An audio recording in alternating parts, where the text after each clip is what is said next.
into the Chargers, and he called me one day and he said, you know what, I don't know if I feel like, you know, like still playing.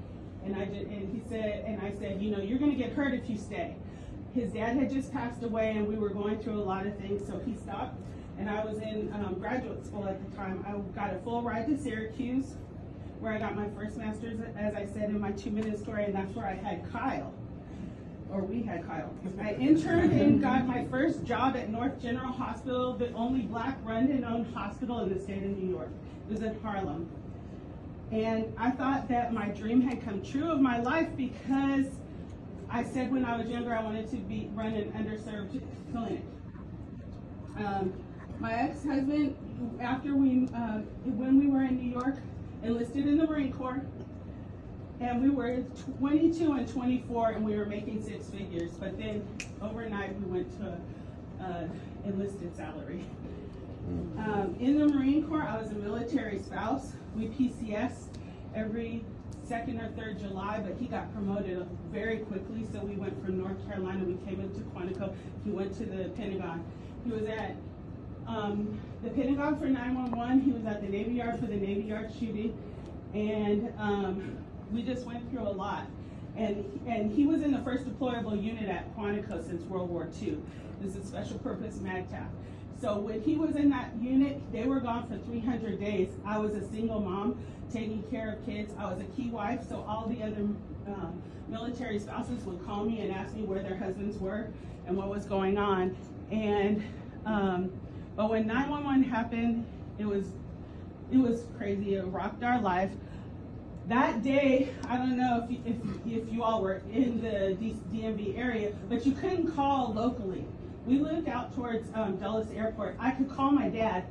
So Don called my dad, my ex-husband called my dad and told him he was okay. So that's how I knew he was okay. And then we had to go like to the annex to go pick him up. He had to walk like 2 or 3 miles before we could pick him up. And that's where I met Paul and his family as well.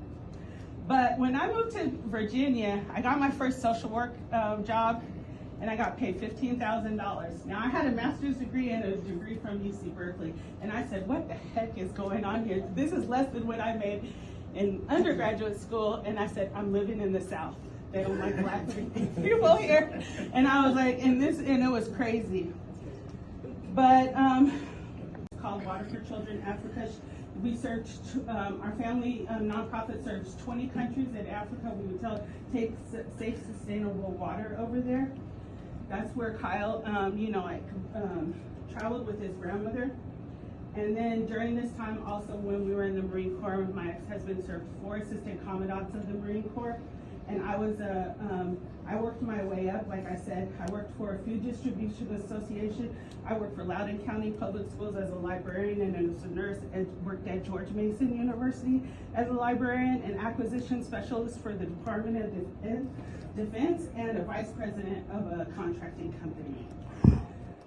So as I was doing this, we became, at a young age, empty nesters.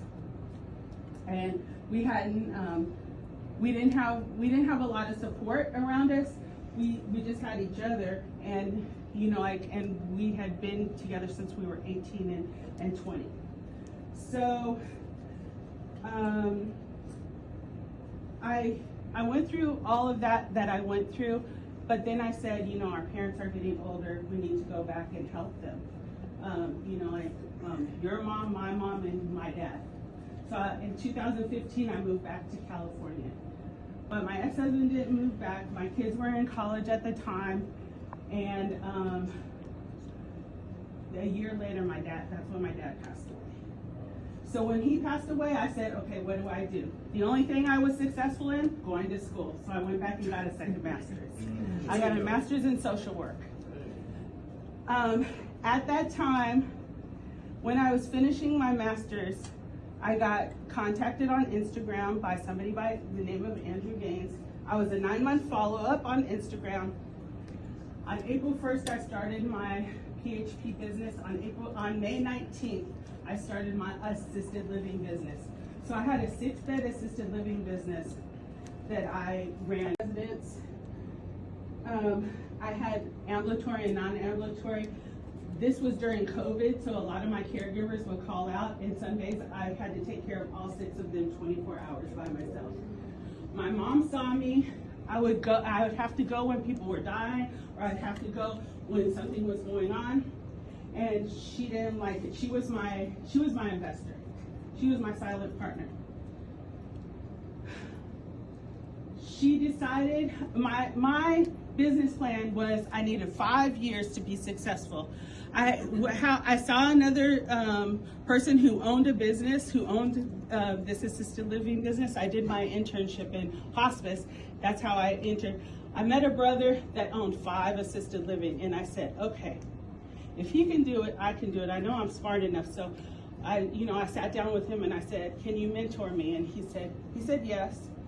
He said, do you want to, I said, I'll work, you don't have to pay me, because I had a 40-hour, don't follow what you're thinking, follow the script, it's going to work for you. But we still weren't making any money. So our cross line, reached out to us as we were doing our business plan. I'm not walking into 2025 or we're not doing what we did in 2024. We got to change something for us. And so that's when we made the decision to move back here. When I left the DMV, I thought I would never see it again. I'm a California girl at heart. I love warm. I hate the snow. I really, really do. But God pulled me back here. And since we've been back, we've been attending church together, and we just have found parts of ourselves. I had to reintroduce myself to myself again, and I've done a lot of healing, since my father passed away. But as I conclude, I know most of you are familiar with Peter stepping out of the boat in Matthew 14 and walking on water. I want to leave you with 3 final thoughts. The first one is to fix your focus. Your vision follows your gaze. What you focus on grows. Keep your eyes on God, not on your distractions. Storms will come, doubt, competition, delays. But if your eyes stay fixed on God, you can walk above what should have sunk you. Let your vision be rooted in faith and not fear. Courage comes before, the second thing, courage comes before capability. God doesn't call on the qualified, he qualifies the called. Business owners in SOS, we don't need to feel ready, we just need to move when we're called. Peter didn't analyze, he just trusted Jesus, right? So start with obedience and clarity will follow. And then the third thing is faith doesn't fail. Fear does. Jesus immediately reached out when he started to sink and caught Peter. It's not about never failing, and it's not about knowing beyond a shadow of doubt who's going to catch you, but it's knowing beyond a shadow of doubt who's going to catch you. Your goals may feel like you're walking on water. They may feel a little bit unnatural, risky, and impossible. Mine always do. But even if you start to sink, God is near. Your faith will grow stronger in your step, not playing it safe on the shore. So fix your focus, start with obedience, clarity will follow, and faith doesn't fail, fear does. That's my 3 things. Yeah.